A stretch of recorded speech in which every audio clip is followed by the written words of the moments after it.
we are officially past the halfway point of the year, so it is time to go through every single 5-star I have had so far in 2026. It has been a good 2026. There's a few. I'm not lifting this stack again. So, as I always do for these, the only order they are in is chronological order from when I read them, because I don't want to have to actually choose and order these. So these are just all the 5 stars. So let's dive in. First up we have This Way Up by Mark Cooper Jones and Jay Foreman. This is a non-fiction all about messed up maps and what happened and why they were messed up and all of the nonsense that it caused. So, for example, issues with maps that then cause navigational issues or political issues with boundaries and stuff like that. I'm aware that this is a niche topic that I'm interested in. However, if you've ever watched the Map Men on YouTube, that's who these two are, and it is absolutely hilarious, very British humour. I genuinely recommend this if you enjoy non-fiction. It's well written, it's engrossing, it's a good time, and they have the maps in here so you can actually look at them as well and see what it is that we're laughing at. So that's my face. Can't recommend this enough. Then I listened to the audiobook of One Day Everyone Will Have Always Been Against This, and no one is surprised that this is a 5-star read. It is saying everything that is quite obvious, but saying it in a very well worded, well scripted and thought out way so that we can present it to people who, for some reason, disagree. And it's just very well written, very poignant, very thought provoking, but also very short. Then a very different vibe, Jackson P. Brown's The Reaper. I loved this so much. I read an ebook of it, which is why it is floating, and this is like an adult Skullduggery Pleasant. So we have our main character who is, they live in London and they are trying to get used to a world without their grandmother. That was their only family member, and they can seem to sense some magical stuff, and she's like, not, and she ends up partnering with this guy who is like the Grim Reaper essentially, and they try and save lives, they try and figure out issues in the world, try and solve crimes. It is adult skullduggery but with black main characters and a bit more violence and set in London instead of Ireland. This is so good, and I can't wait for you all to read it. I need a physical copy. Then Elantris by Brandon Sanderson. Thank you very much to the wonderful Renee from Renee Reads for gifting me this. I have never read anything from Brandon Sanderson before, and I don't know if I will again. I don't have any more on my shelves, but I loved this, annoyingly. So we are following a few different perspectives. One is a woman who has been shipped off across the country to be married to a boy, a man, and we also follow this man who, they actually tell her that he's died, unfortunately, before they could actually be married, although they are still legally married.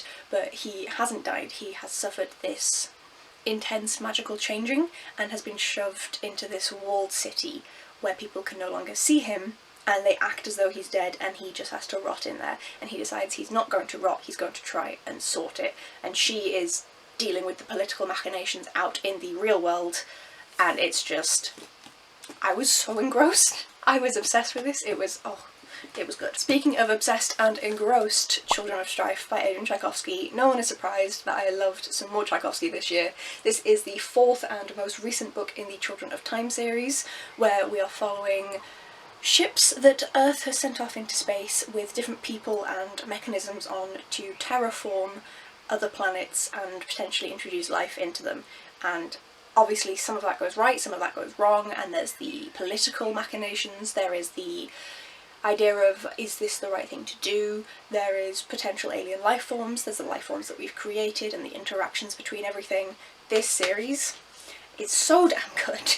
I love it so much. Then, the vibe shift. Will My Cat Eat My Eyeballs by Caitlyn Doughty. This is a children's non-fiction, and it's actually just shelved in the adult section, so that's where you find it if you want it in a bookshop, but it is so good. So, titular makes a lot of sense when you know that this is questions that kids have asked this woman who is a mortician. She also has a channel, Ask a Mortician, on YouTube. I've watched her for many years now, since her Titanic video, and kids have asked these questions that are considered weird, and she answers them. So let me find. Can someone donate blood after they die? If someone is eating something when they die, does the body digest the food? Do bodies in the cemetery make the water we drink taste bad? Can we give Grandma a Viking funeral? So it's all answered in a really thoughtful way.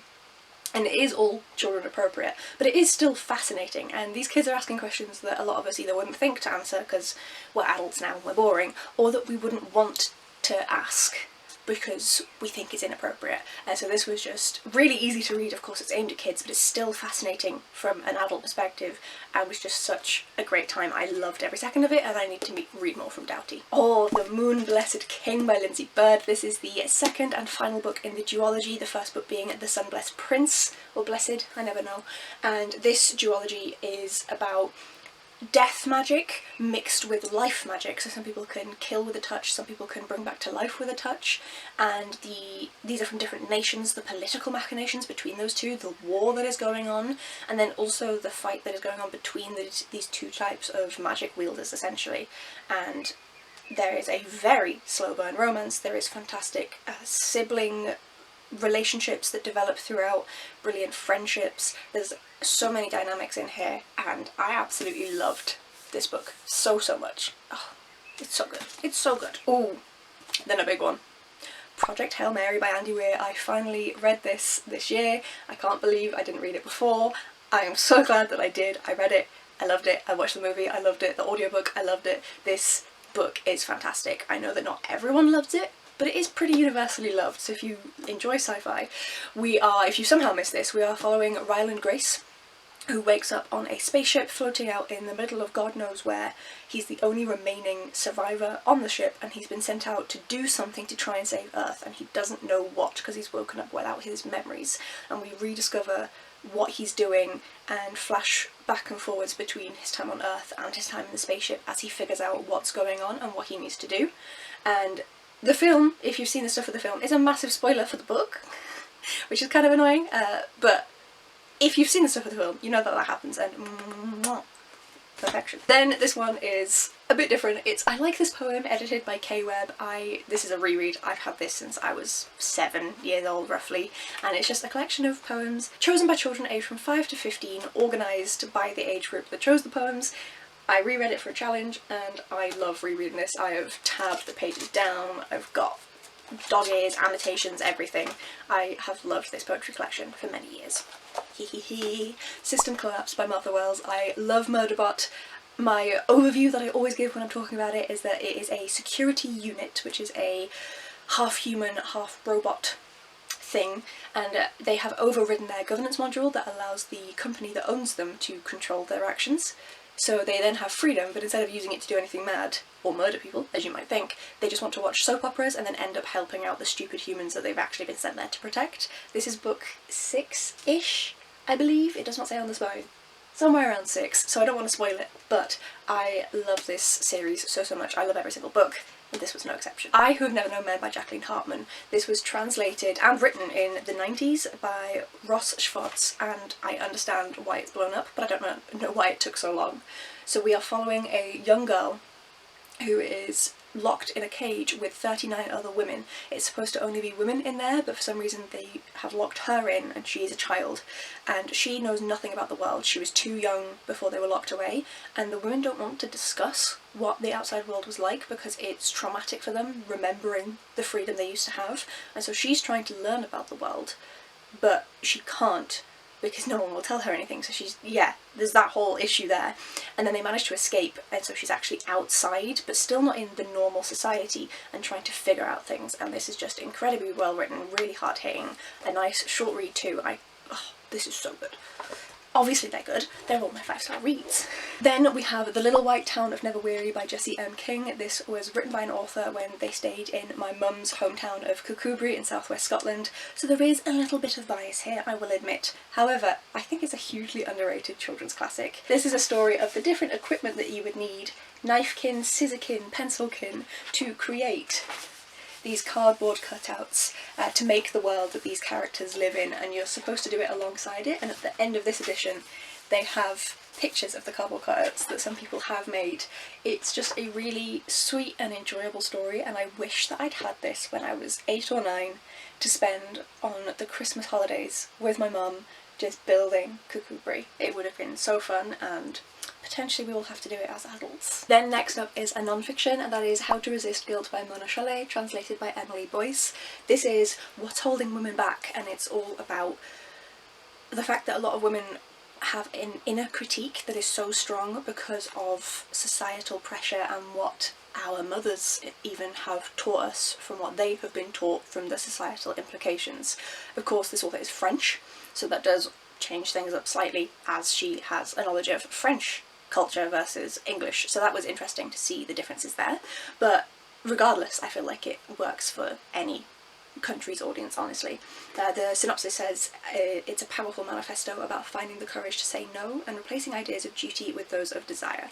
I just found this really interesting, really well worded, and really thought-provoking. So whilst it's something that is a bit specific, I really enjoyed it, and I think you folks might do too. Sticking with pink, but a very different book, The Vanishing Cherry Blossom Bookshop by Takuya Asakura, translated by Yuka Maeno. This is one of those cute translated Japanese fictions. In this one there's a bookshop where the girl who works there, she will read a book out loud, and at the same time someone in the world, in Japan, is reading the same book at the same page, and this then connects them and allows the bookshop to appear in their environment. They can then go and visit this bookshop and have discussions and experiences that allow them to more successfully deal with events that are going on in their lives, whether that is the loss of a loved one, whether through death or through separation, or whether that is a change in environment, someone going off to school and you being left without them. And as always with these books, it's really thought-provoking, really emotional, really thoughtful, and makes me very grateful for all of the opportunities that I do have in life, so no one is surprised that I loved this, and it's gorgeous to boot. I listened to the audiobook of this one, and that is Saara El-Arifi's Cleopatra. The audiobook is written by Adoria Brenner, who is the... what is her name? From Bridgerton. The Queen Charlotte's best mate. What is her name? I have forgotten. Anyway, her voice is perfect for this, absolutely perfect. This is such an interesting look at Cleopatra's life. This book starts when Cleopatra is 18 years old, just on the cusp of adulthood, and goes all the way until her death. It is primarily historical fiction, but there are fantastical elements interspersed throughout. I think that it is done really well to the point where you could believe that those fantastical elements could easily be true, until the very end where it's a lot more fantastical. I had no issue with that, I loved it, I loved the fantastical ending, but just for the vibe of the book and the research that Saara El-Arifi has done. I read another Cleopatra-based book at the similar time, and it is clearly so well researched, so in-depth, and it's a really interesting look at one possible perspective of what the real Cleopatra was thinking at the time. All of the resources that we have for this woman were written by the Romans, who did not like her and wanted to portray her negatively. We have no accurate representation of her, so it was interesting to see someone take that and twist it in a way that we know we can do with representations of women and when they've been perceived by men in a certain way, and say what potentially could be. And she was so powerful but also so weak in certain aspects, and it was just an absolutely engrossing book, and I loved it so much. Then I listened to the audiobook of The Shepherd's Crown by Terry Pratchett, which is the final Terry Pratchett Discworld novel. This, it almost feels like he knows that it was the end, because there's a lot more of the witches characters who we haven't seen for a little bit who come in and are involved in this, but it also feels like there was still place for progression and for more to be built upon in this series. So it's a very interesting final book. I don't want to say too much obviously because it is multiple books into one of the Inside Discworld series. I don't want to spoil anything, but it is a Tiffany Aching book. I absolutely loved it, no one is surprised, and I'm so glad that I've read it. And then the final 5-star is A History of Britain in 10 Enemies by Terry Deary. This is a non-fiction. It does what it says on the tin. To give some more context, is Terry Deary originally wanted to call it Cruel Britannia. I actually picked this book up at a talk that he did, and it talks about, as I said, 10 enemies, starting from around 400 BC-ish, if I'm remembering right. It is all primarily the Western world that we're talking about, so Italy, Saxony, Scandinavia, France, Spain, the Dutch Empire, the US, Russia, Ireland and Germany. It's just a really interesting look at how these neighbouring nations, and these nations that we've had so much interaction with, both positive and negative across history, have formed and impacted Britain as it is today. If you watch a lot of my videos, you can probably guess my political views. A left-wing as shit, and Terry Deary matches 99% of those from what I've seen in here, so I also enjoyed that aspect of it, of course, for mentioning things like Ireland, the slave trade, the genocides, all of that, and he does cover those, he does mention them, and I think he does that well. So this, I struggled to put it down. I was just enjoying it. I was reading this and I was just happy to be reading it, which is always such a nice experience, especially with a non-fiction. And then I do have a few honourable mentions that I would like to point out, and these books I rated on Storygraph, thank you Storygraph for giving us this option, 4.75 stars. So they are almost there, but not quite. I'm gonna go in reading order of these as well. So the first one that I read is Children of Ruin by Adrian Tchaikovsky. I already told you generally about the Children of Time series because Children of Strife was a 5-star. This one I didn't enjoy quite so much. The interactions between the different species didn't quite perfectly gel for me, but I still loved it, obviously, and still had an absolutely fantastic time. This series is amazing. Then The Diary of a Bookseller by Sean Bethel. This is what it says on the tin.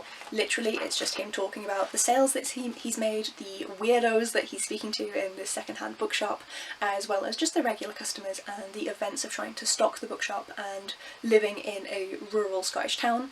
It is actually from the county that my mum is from, so this was a fun time. I enjoyed these. And so I really enjoyed recognising places as well, but I think anyone can read this and enjoy it.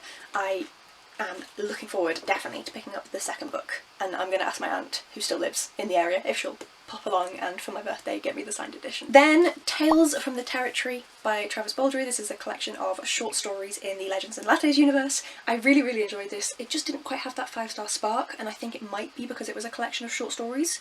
I seem to struggle to rate those 5 stars because of course it has less of an overarching plot, there's some bits that you might not like in different stories, but regardless, I loved this so much, really enjoyed all the stories, and I love this universe. And then, on a related note, this is another short story collection, and that is If We Cannot Go at the Speed of Light, which I read via ebook, hence the floating, and this is a collection of sci-fi short stories primarily focusing on time travel, and I guess space travel as well, and it is absolutely fascinating, incredibly well written, and I need a physical copy of this in my life because I want to reread these stories. I read it as part of the Our Fantasy read-along prompt for 2026 and absolutely adored every single story. There were so many different insights into humanity and thought discussions on why we are the way we are and how things change, and it was just an absolutely fantastic read, so I need a copy of this. And finally, we are done. Those are my 5-star and some honorary mentions of 2026 so far.